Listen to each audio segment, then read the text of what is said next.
Starting now with the next module, and I would like to call upon stage Mr. Shiv Murari Sahai, IPS officer of Jammu and Kashmir Cadre and Secretary in National Security Council Secretariat, to talk about understanding the world of intelligence, Kashmir militancy, counter-insurgency ops, and life as a policeman.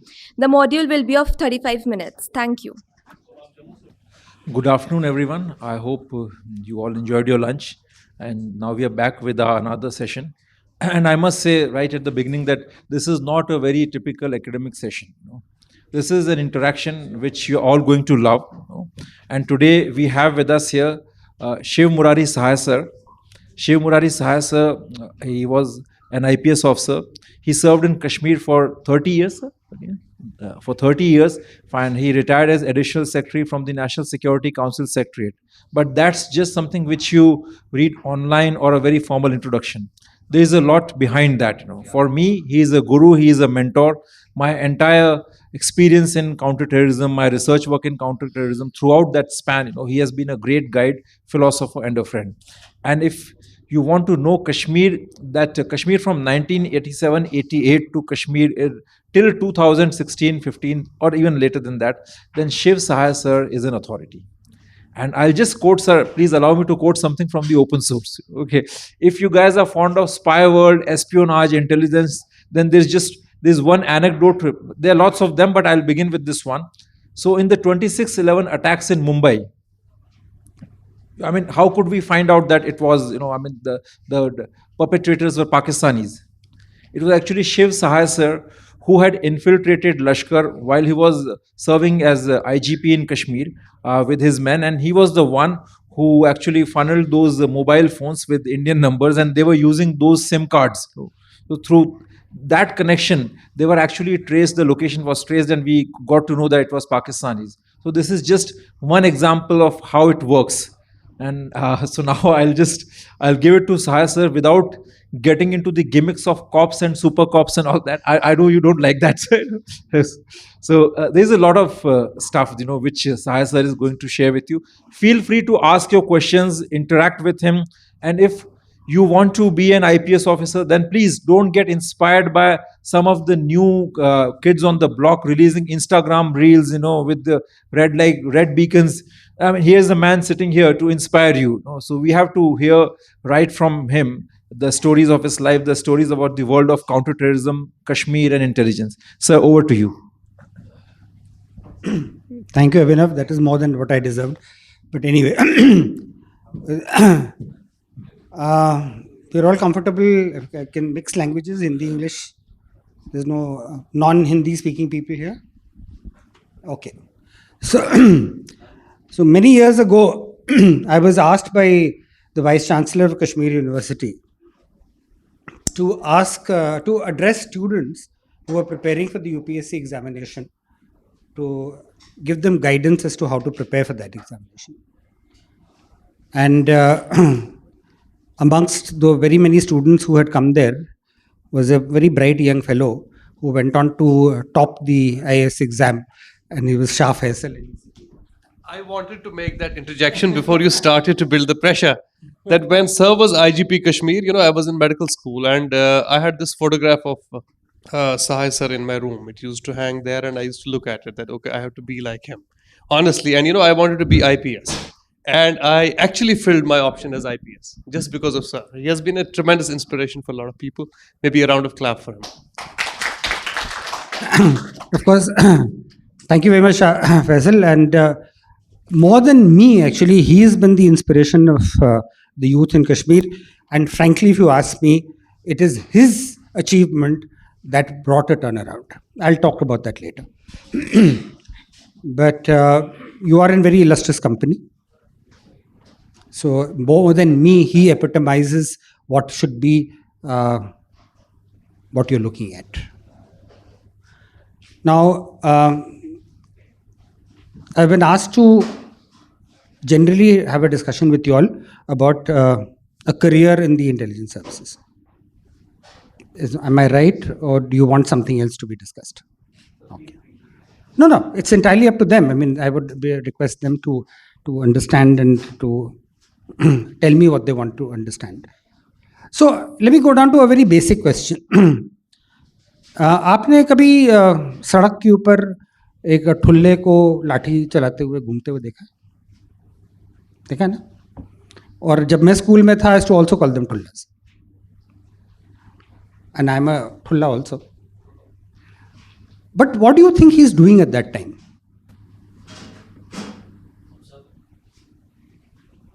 One. And?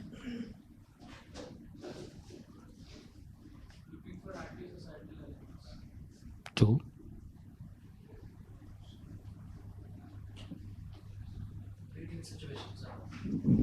Three.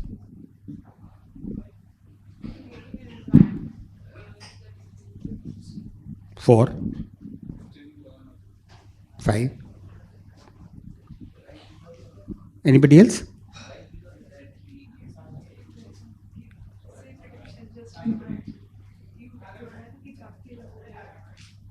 Okay. Cautioning people, whatever. Anybody else? Sorry? 6. Now, you've listed out 6 activities that the police constable is doing on the road. Right? There is a lot more that he does. And that is actually intelligence.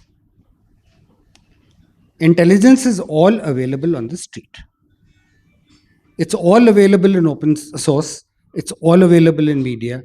It is your ability to find it, assess it, and use it. See, the cloak and dagger stuff that Abhinav talked about, penetrating the Lashkar's stuff and all that, it's a game. It's an operational game, which at your level you don't need to understand, because you will learn it when you get into the job. That's a trade craft. You're taught that. Some of it people will tell you, and some of it you learn on your own. But the ability to understand what is going around you, that is the key to what your success will be. So if you're looking for a career in intelligence, you must be, one, observant. Look around your environment and try and understand what is it that you see. Very often, two different people will look at the same thing very differently.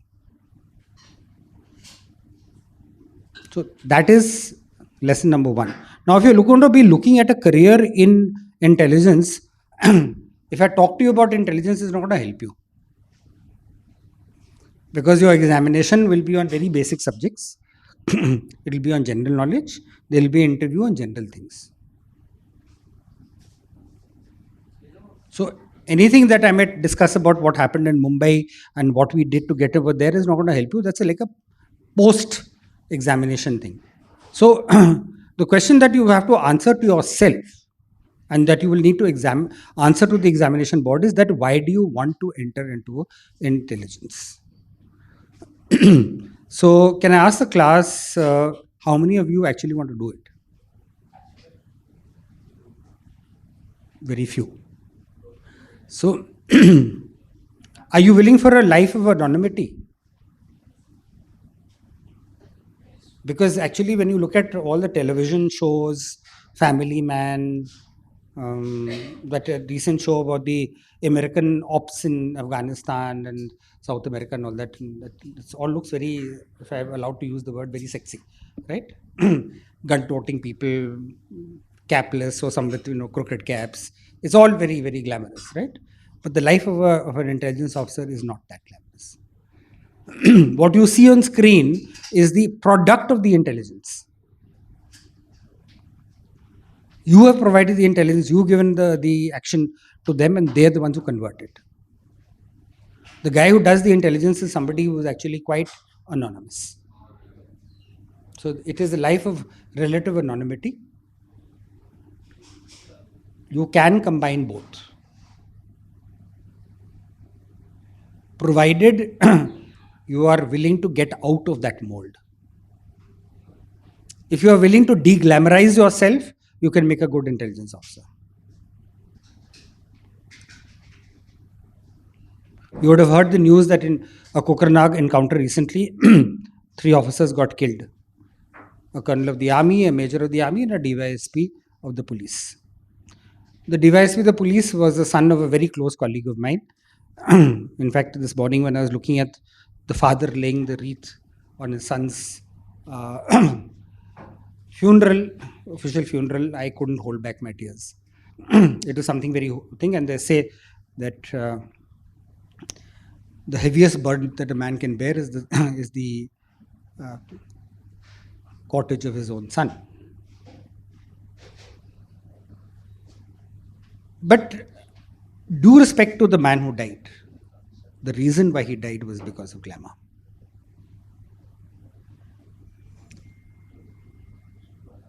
So you see, we have to divorce ourselves from all that. There is a breed of people who has to do that, and there's a breed of people who has to do intelligence. Now, when we look at the game of intelligence, the fact that it is an anonymous game, it is what? Did I tell you right now? Those of you who have eaten a good lunch and are feeling drowsy, tell me, what did I tell you?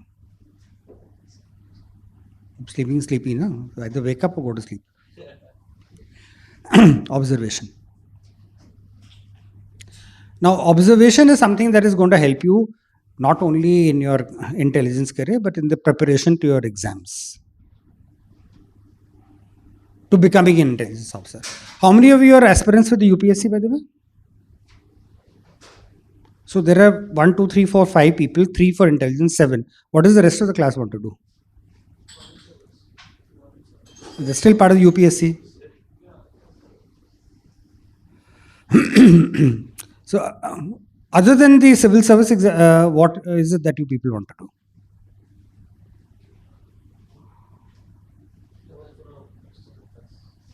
It's still part of UPSC.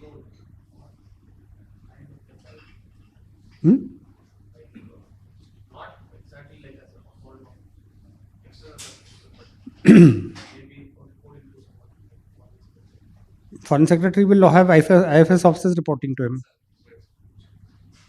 The best you can get over there is becoming a part-time consultant on a internship basis in the ministry. That is, a lot of ministries hold that out. But where does that as a career option lead you?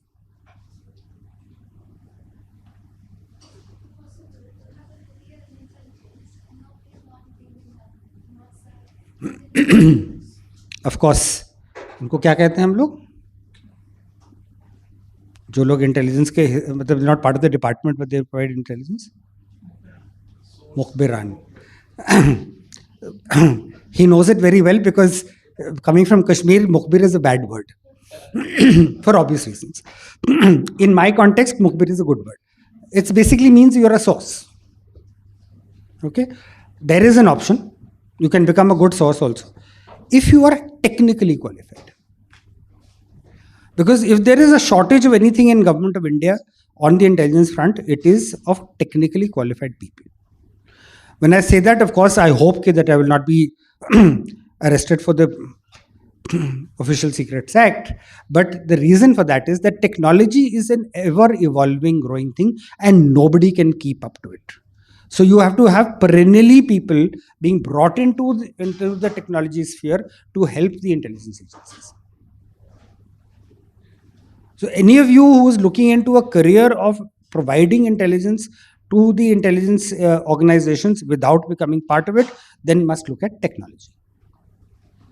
And scarring and operating the open source, especially social media.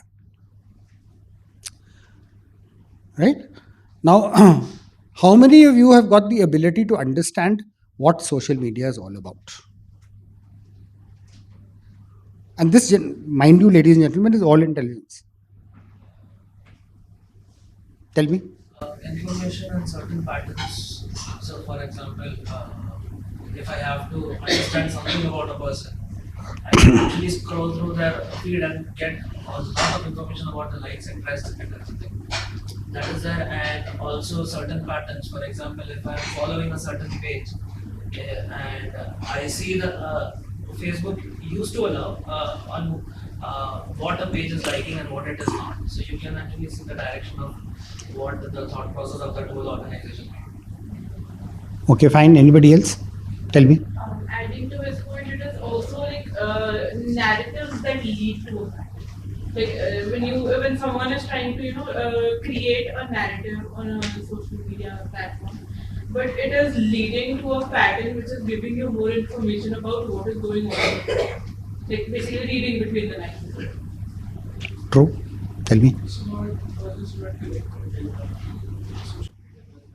So be specific. I mean, we all know about collecting data and assessing data and processing data leads to a situation. So, well, Facebook knows that. If I'm talking about you, what will you know from that? It is also about getting conversation. So, for example, if it's something you should do, it's not like very important in my. I would find a very anti-national page or something. Then I would check his followers, following, etc. Which leads to another, leads to another, leads to another. So we analyze all of that and we get to know what they're all about, what they are doing, where they're doing wrong, their locations, etc. Good. I think that's a very valid thing you're saying. You were saying something.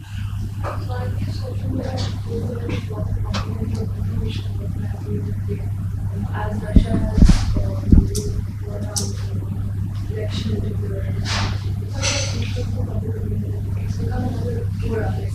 consider other activities in life to be exciting to be very good to certain society's culture. Social media has become True.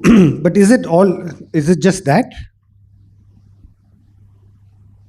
You were, I mean, yesterday in the afternoon when I came in, I heard talk on China. Somebody was talking about China and the PLA and the Central Military Commission, etc., etc. What do you think of the Chinese influence operations? I said, what do you think of the Chinese influence operations?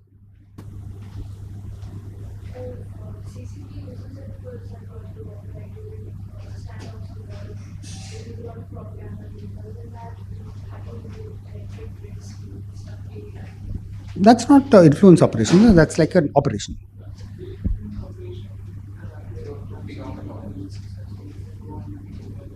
You will see not thousands, millions of tweets about their They penetrate think tanks, academias, newspapers. Well, we are safe here because this is the time Taiwanese who penetrated us here. You were saying something. They also tag the individuals in the sense like what they like, what their interests are, and then they in kind of advertisements or suggestions. They suggest things. For example, if I play games, I will start getting advertisement of games which. I will start getting eventually. I'll start getting advertisement of games which lead to me giving out data which they will be collecting. How many of you love China? You love China? No, I just asked, how many of you love China? Huh? I can just share one anecdote about China. While I was at Cornell, so I was the international student representative and the president of the student body. So actually, we decided to invite Dalai Lama for a speech. And Ithaca is the place where Cornell University is located. So even the Tibetans have their main office in US in Ithaca. So we were doing all the planning and everything was approved. And one fine day I find that there was this guy called Li Sheng, that was his name. So he just tries to develop some sort of friendship with me. So I was just an academic or a student. So I got friendly with him. After a few days, he said, well, I'm going to assist you in the preparations and everything was going perfectly fine. And then one fine day, I get a call from the Chinese. Why don't you join us for a cup of tea?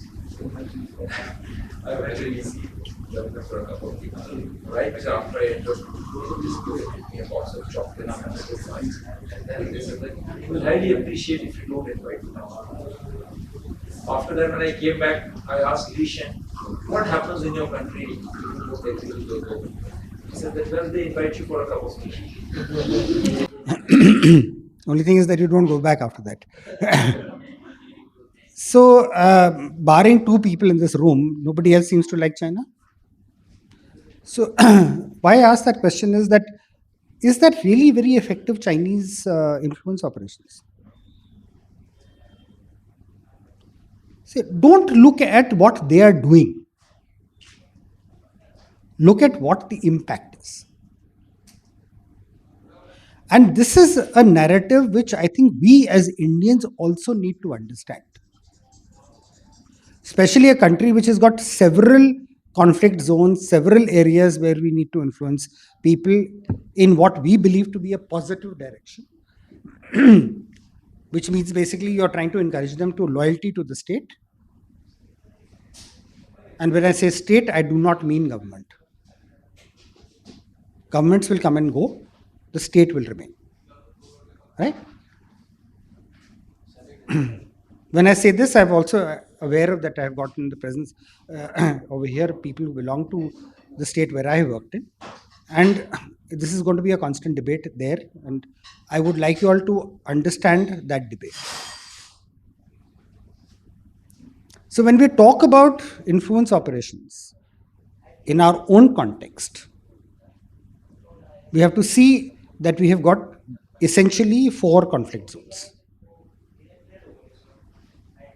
Jammu and Kashmir, the northeast, the left wing, and Islamic fundamentalism. Now, as per global standards and what the UN Secretary General said is that right wing extremism also.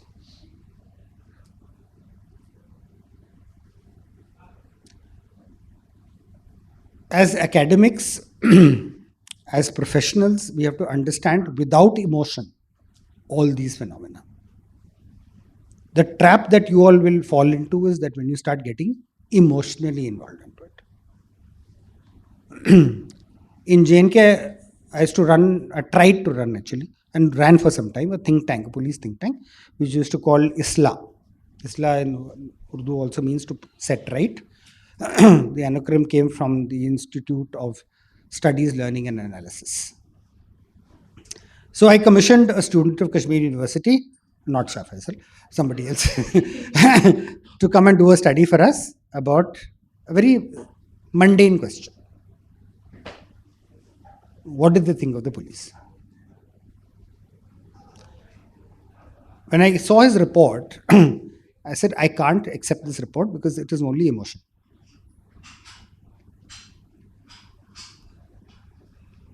The reason why I made the last comment, and after describing the 4 fundamentals, I made the 5th one, was because that is the trap that your generation will get caught in. You must have the ability to clinically understand and analyze every situation if you want to be in the intelligence game, regardless of whether you like the situation or you don't like the situation. Abhinav, please tell me when I'm running out of time. Am I clear? Am I understood? And if you apply this understanding to your academics today, then whichever exam that you will have to appear in here and forth, you will realize that this is something that will help you to be able to take emotion out of a situation and then understand and study a subject.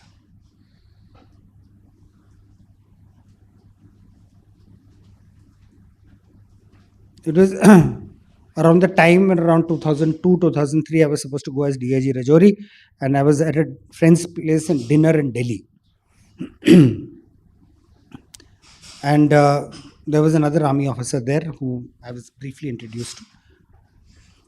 Met him, chatted with him. And the word he used was कि वो तो सब गद्दार है. He was talking in Kashmir's context because obviously he knew I was from J&K Cadre, so I has to walk over there. He said, वो तो सब गद्दार है. तो मैंने कहा उनसे कि that गद्दार means a traitor. ऐसे कि गद्दार तो वो होता है जो कभी वफादार रहा हो. मैंने कहा वो तो कभी आपके वफादार नहीं थे.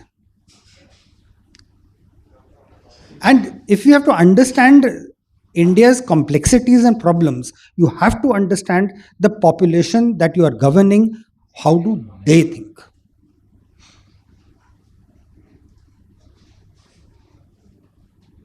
See, today, if Stalin's son has made a comment, don't take it lightly. It's okay. There will be a lot of people who will come and shout on the rooftops, he's anti this, he's anti that, he's anti the other thing. He's not anti anything. He is merely voicing the concerns of his own people and what they think. See, India is not a homogeneous whole.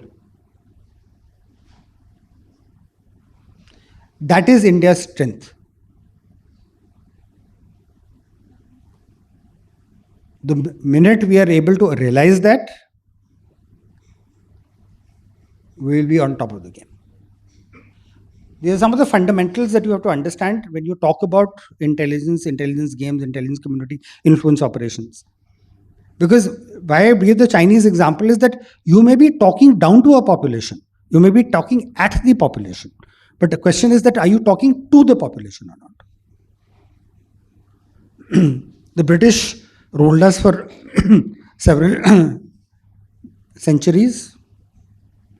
As a consequence, we are all speaking the English language, which has become a binding force. That is an influence operation. But it does good, no? Why should we reject it? It's given this country a medium of communication which is acceptable throughout the country. So if you speak English, you can travel across everywhere. You will be understood to a lesser and larger degree. You were saying something. So when you talked about like India is not a homogeneous whole, like I follow quite a few statistics and not them. So one of the things in the book that it said that the average of something is very different from the parts themselves. Like the whole that we think of usually being homogeneous is very different from the parts. The different parts that make up the whole. I think India's situation also fits perfectly in that sense. I couldn't get exactly what you mean, but if you can explain yourself better. People think that the average of the whole, of a particular whole, say for example, if India is taken to be a whole, some people have an idea of what the entire whole is, the entire average of it is, the aggregation of it. But the different parts that make it up are extremely different from each other. And so India also fits very much in that context in the sense that India's entire identity as such cannot be aggregated to simply one thing. It's very different in the different parts that we have. I think that's quite well put. What you're saying, which is exactly the point we're trying to make, and that is this nation as a whole is the sum of many nations. And accepting and understanding the subnationalities perhaps is something that we need to do to be able to keep ourselves together. Anyway, we've gone way beyond what was my original mandate to discuss. Now, if there's anything that you might like to ask me, I'm welcome. I would welcome any questions. Please. So I have two questions. So my name is Ariman Banerjee. I'm from OPJ Global University, and I'm pursuing masters in diplomacy law and business. So first, I've been preparing for UPSC. I was preparing for UPSC. So why have you stopped? Because after the second attempt, I did not clear by a sliver of a mark. So because of which I had to think of countermeasures as well. So I thought I'll study more and then prepare for master and then see what happens. See what happens. If I'm still interested in that after 2 years, well. My only suggestion is to keep trying at it. With an open mind, you'll probably succeed. Yeah, no, but then again, parents have certain wishes, I have certain wishes, so to combine all of that. Well, yeah. That's always everybody's dilemma. So yeah, my question was when you are at a situation, for example, any mundane situation or an everyday situation, you are called to someone's house. How does your mind work in terms of are you always observing the situation? Are you actually reading them, or would you actually is your brain ever free without thinking about without analyzing a certain situation? That is. Okay, very good question. But what do you do when you go to somebody's home? Okay, it is said. Same thing. No? All of us, when we go into any situation, are always assessing it. Right? But what is your level of assessment? The same as yours. My observation and my assessment is not going to be very different to what your observation is going to be. Only thing is that when I am doing that observation, I am making a mental calculation. Okay, na? You may not want to make that because that's not your business. The day you make it your business, it will come to you. So it's not going to be very different. A second question was, with your years of experience in Jammu Kashmir for 30 years, how has the situation over there evolved in terms of technology? For example, how has information collection or information distribution evolved from 30 years back till now? Okay. See, technology is no great mystery, and it is no magic wand. Please remember that technology is only a tool, right? If you know how to use it better than the other person, it's a better tool for you. Now, when you ask that question, let me bring it into context. The context is that our technology challenges and competition was always with Pakistan, right?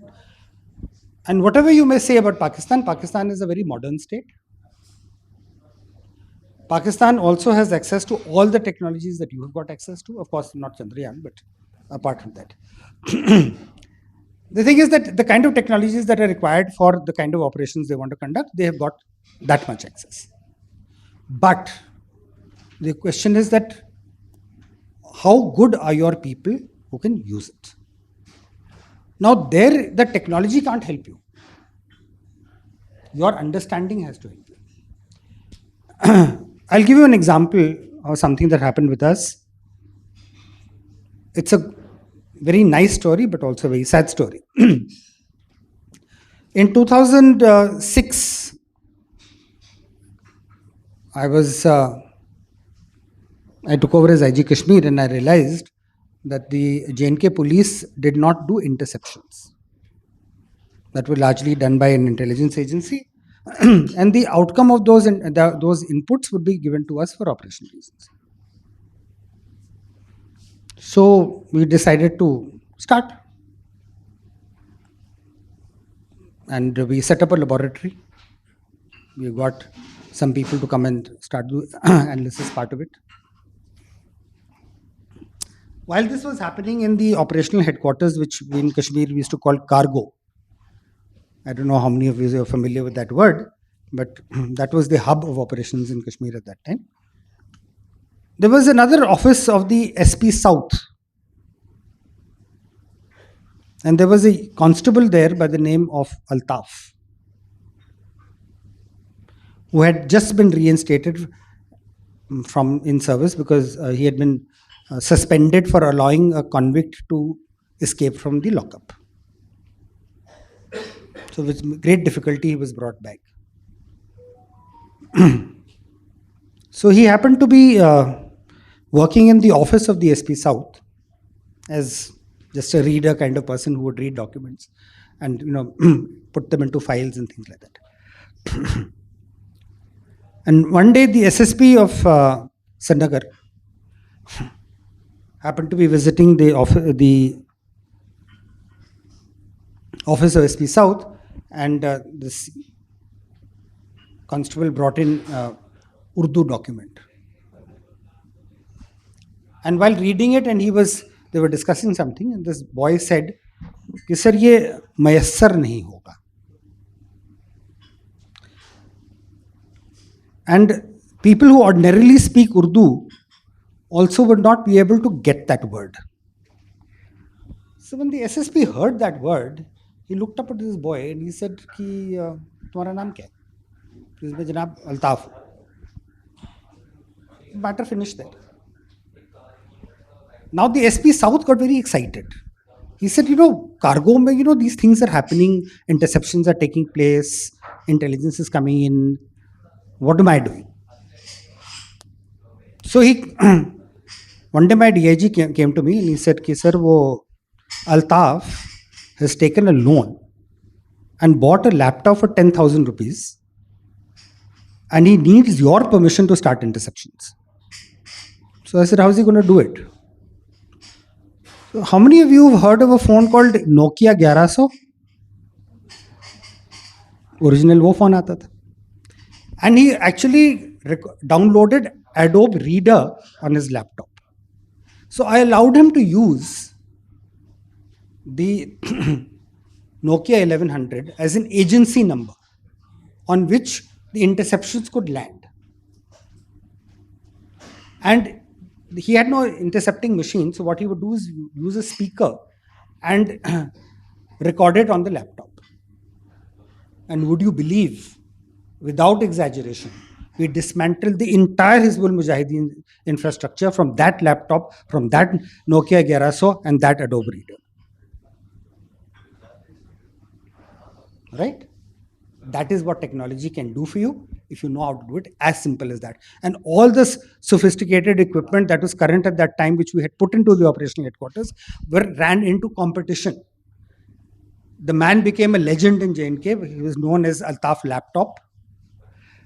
Between 2006 to 2013, from a constable, he became an inspector.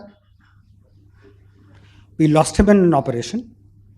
And that was perhaps the culmination or the plateau of J&K's intelligence, because nobody after that had the capacity to analyze the way he did.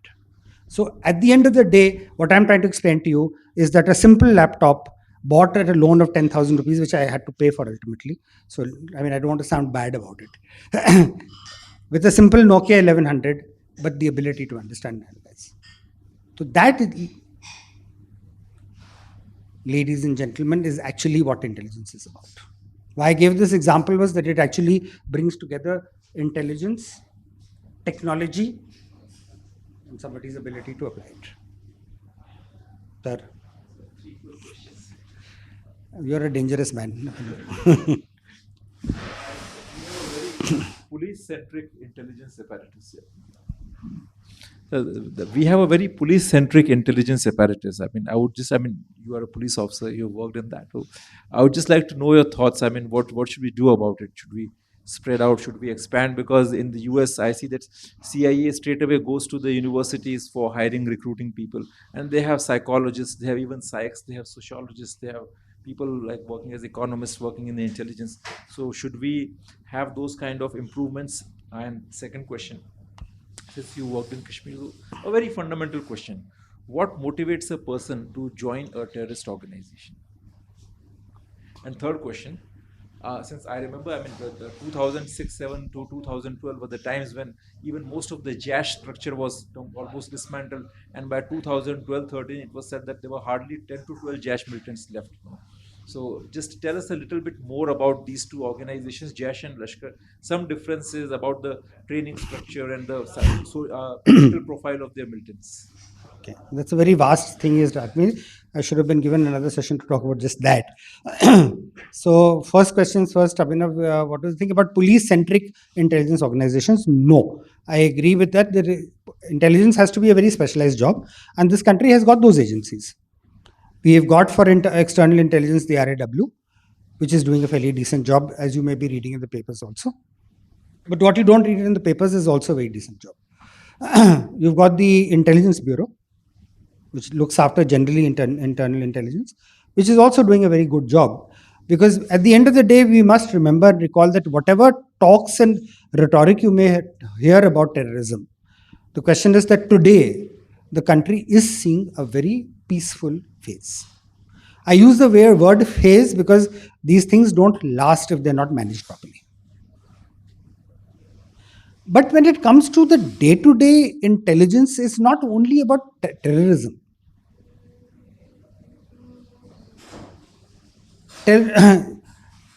Intelligence is also about chain snatching.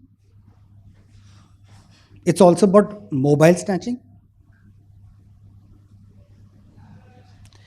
And we tend to ignore that actually the impact of those criminal activities is much larger on the population than a few acts of terrorism. How much does this country lose in terms of mental stress and financial loss in terms of day-to-day mundane crimes? The most fashionable being, of course, is the online financial frauds that take place in various ways. Now, that can only be handled by the police.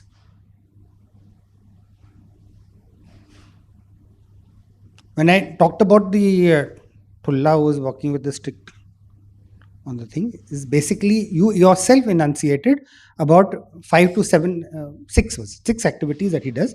As I said, that it's a lot more because the observation of the population is what he does. And there are supposed to be systematic police records that are maintained for that purpose alone. So, where that intelligence is concerned, and if that intelligence is ignored, so will be the footprint on terrorism, by the way. Because the initial inklings of what the population is thinking, which direction they are willing to go, who in that is willing to do what, is something that will be only picked up by that man on the ground. See, you talked about social media and things like that. I can find out his profile by going through his thing. The who, where will you get that name from? Somebody has to tell you to target a particular individual, right?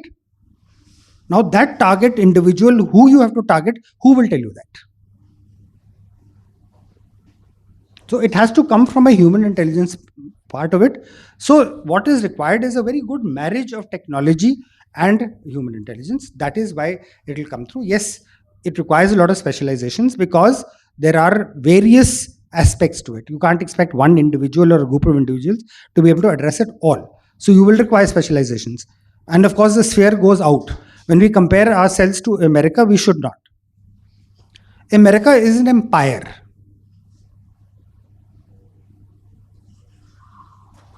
Have any of you seen the recent Netflix series of PSYOPs?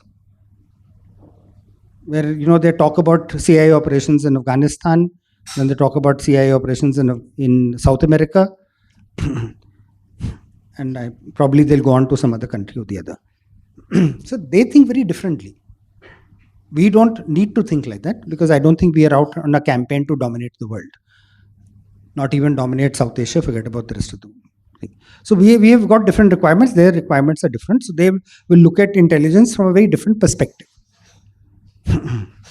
So why do they need people who speak Chinese and know the Chinese economy? Is because basically they want to go and do something there. Our basic problem is that hum hi bach jaye. So you see, the issue is that what is your end game and what are you looking at? So I hope that answers your question. What else did you ask? Now what motivates a person? See, I had the good fortune of interrogating would be the first arrested Fidains. Do people who are any familiar with the word Fidain? Sorry? Which country do you belong to?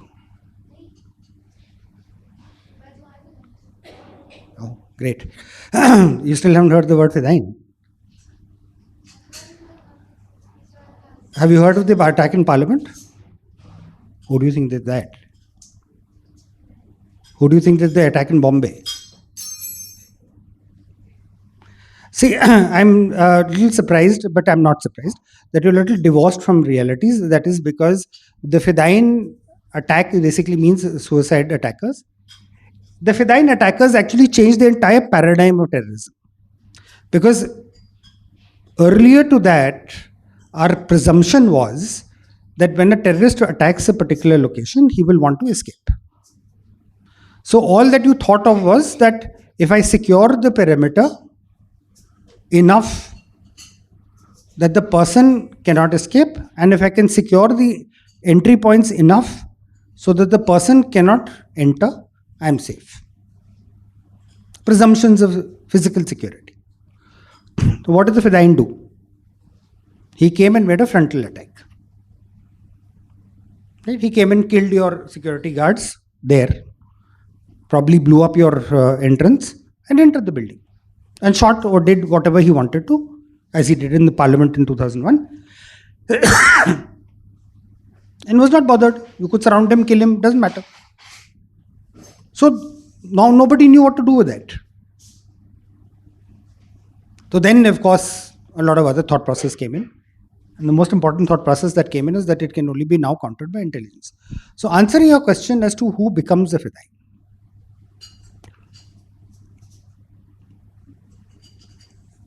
We fortunately in this country have not produced any. Except for one odd case where somebody went and blew himself in the thing. Pulwama being one such case where the guy was a Fedayeen in the sense that he drove explosive laden car into the convoy. And there was another instance where somebody had driven into the Badami Bagh cantonment long time back. But if you ask me, local people getting involved in Fedayeen attacks has been, these are two spectacular events. I can't seem to recall any other. Would you be able to do it? You've not, you've also been following. Any of you? Chef? But we find them consistently coming from across. So how many of you have heard of this saying that politics is the vast refuge of the scoundrel? Well, don't read too much on this thing. No, it is, I think, Alexander Pope, if I'm not mistaken. Why I say this is that I'm not making any insinuations on politicians, but politics is not about politicians alone. Politics is about what we think about politics. Why I said that is the vast refuge of the scoundrel was that what happens is that usually the losers in the game tend to get into it. Now, what was happening in Pakistan, especially South Punjab, which is not a very prosperous area, that was the Lashkars and the Jaish's greatest recruitment ground. Now, what I found as a social profile was that the Fedayeen would generally be the fifth, sixth child of the parents. Now, when he was growing up, the parents had probably used up all their resources to settle the older children. So if there was a family business, the elder sons would take it over. If there was money to be had and to be spent on education, the elder children would have got it. So when the younger lot of the children grew up, the father was probably too old to support them. And they were generally lost. And here you had this entire organized group of people who were basically encouraging people and giving them inspiration in the name of religion. And people at that time getting killed in Kashmir would have these very large funerals in absentia, which is called namaz-e-janaza gaibana, because the person is actually, his body doesn't come there, but you still offer a funeral prayer for him. And the family would be facilitated. A lot of people would come to visit the people. Money would be given to them, and they would get a lot of recognition. So, what does this young fellow think? Then, what is there in this life? So, may as well go and do it till you are alive. It's good, fun. If you die, then you get all this recognition. So in this entire thing, the whole problem is just one, and that is of self-actualization. A lost group of kids, not knowing where to go, are given this direction by this very organized effort which glamorizes the whole thing. This is actually fundamentally the reason why somebody wants to become a terrorist. But I will not take away from the intellectual capital that went into the organizations that created this problem. I said this in a podcast to Ranveer Allahabadia, Beer Biceps, and I've been trolled on it extensively. The problem, of course, is that most people who probably trolled me didn't understand the English language. But what I wanted to say to him was that please learn to respect the person who's opposed to you, because he comes from an intellectual standpoint. So whereas I defined to you a person who was willing to become a Fidain, which is the lower end of the spectrum, there were a lot of people who had got intellectual conviction in what they were doing. Now, does anybody know what Winston Churchill had to say about the Bengal famine?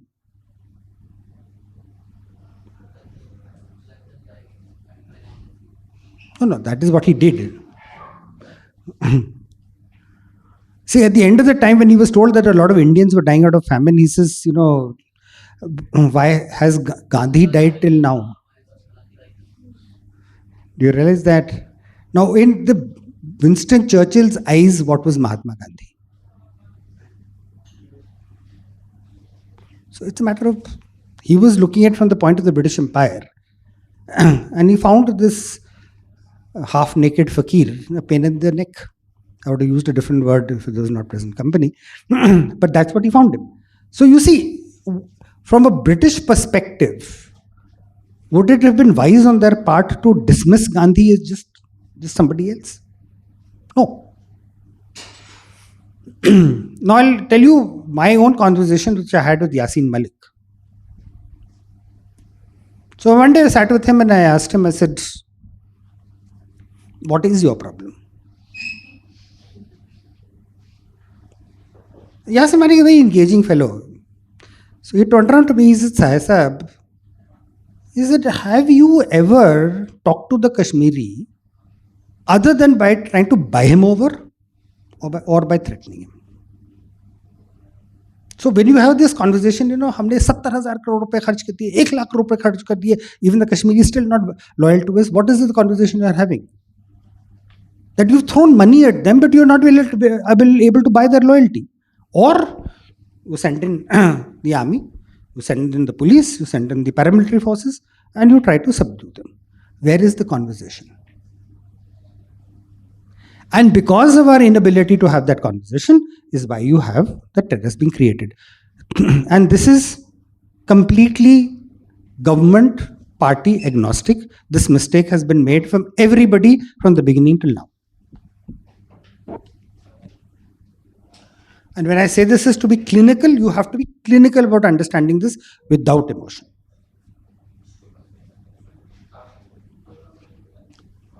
So when people had that political thought in their process, and I can give you examples of what happened in Jammu and Kashmir, but that's equally true for Northeast. Are you aware in the Northeast, when did the Nagas declare their freedom, independence?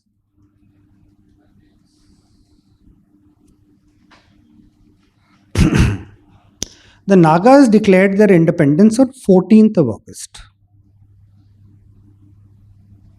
Why?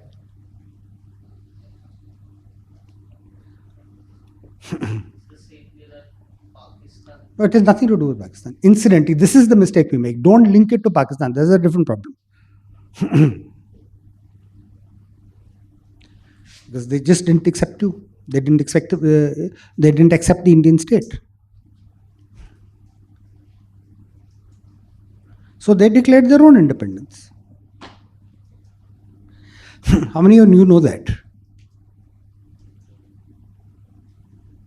So it's not only a problem about Jammu and Kashmir and the Kashmiris, it's a problem, huge problem in the Northeast as well.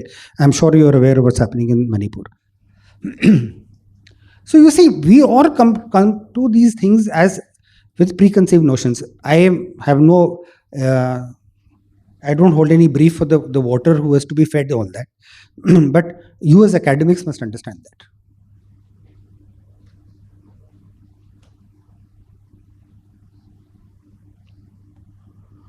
Now, Lashkar and Jaish, the two organizations that were created, are basically. Do you understand the concept of? Do you know who the Wagner Group, for example? You know about it, right? Great. Who are they? Who are they? Were they actually still there? But who was? What's his name? Prigozhin. Fine. Who was he? Fine, but what did he become after that? He cooked a goose in the process, but anyway.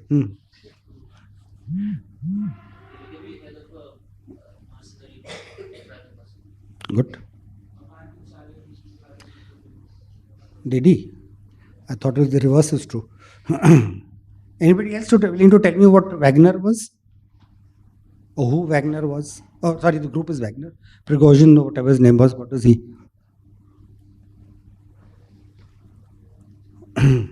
Who do you think Hafiz Saeed is?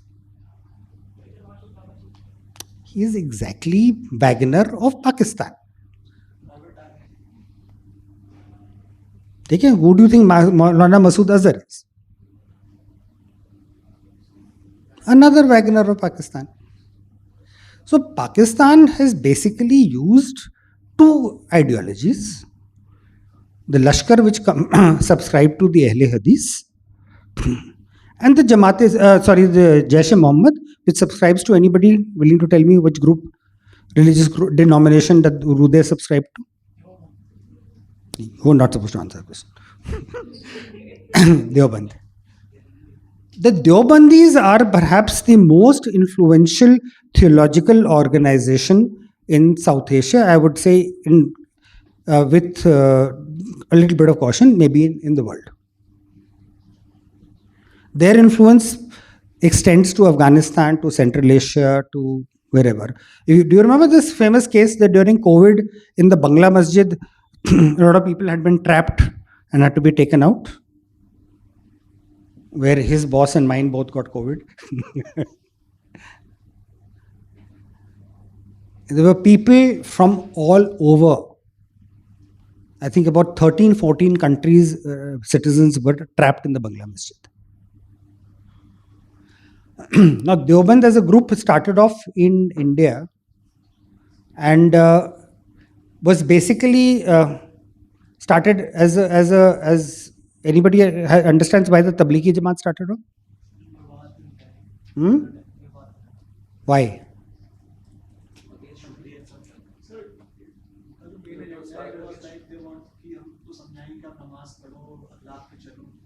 That's the point. So what started was a very simple way, because the Meos were a fairly rough lot of people, and Maulana Khandavali wanted to actually just set them right. So he started this, and that's how the Tablighi Jamaat started off, which spread globally. Because using that ideological base, Pakistan created what was the Jaish-e-Mohammed. But neither of them, either the Lashkar-e-Taiba or the Jamaat-e-Islami, have any. I mean, they use the ideological base basically as and are basically nothing but the Wagner Group of Pakistan. That is their historical and their reason to exist. Basically that. Rest of it organization structure में Hafiz Saeed है, उसका brother-in-law, उसका भाई है, उसका बहनोई है, is like a industry. If you examine the organization of both Jaish and Lashkar, you will find that they are both family concerns. So that's why I don't consider it to be a religious organization of any great religious importance. It's essentially nothing but an industry. That's why I compared it to the Wagner Group. So that having been answered, I think we should conclude. Excuse me, sorry.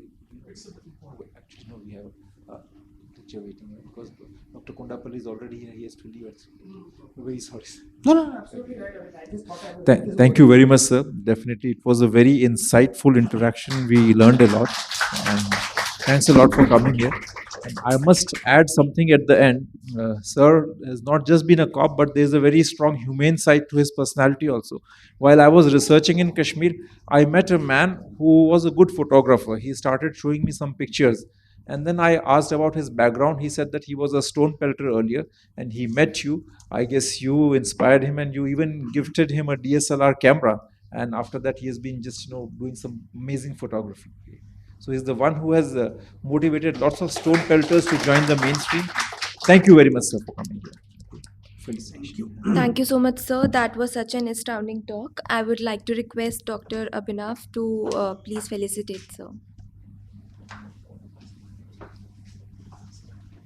Please, sir, center. Yes. Okay. देखो मैं photographer को पैसे दे चुका हूँ.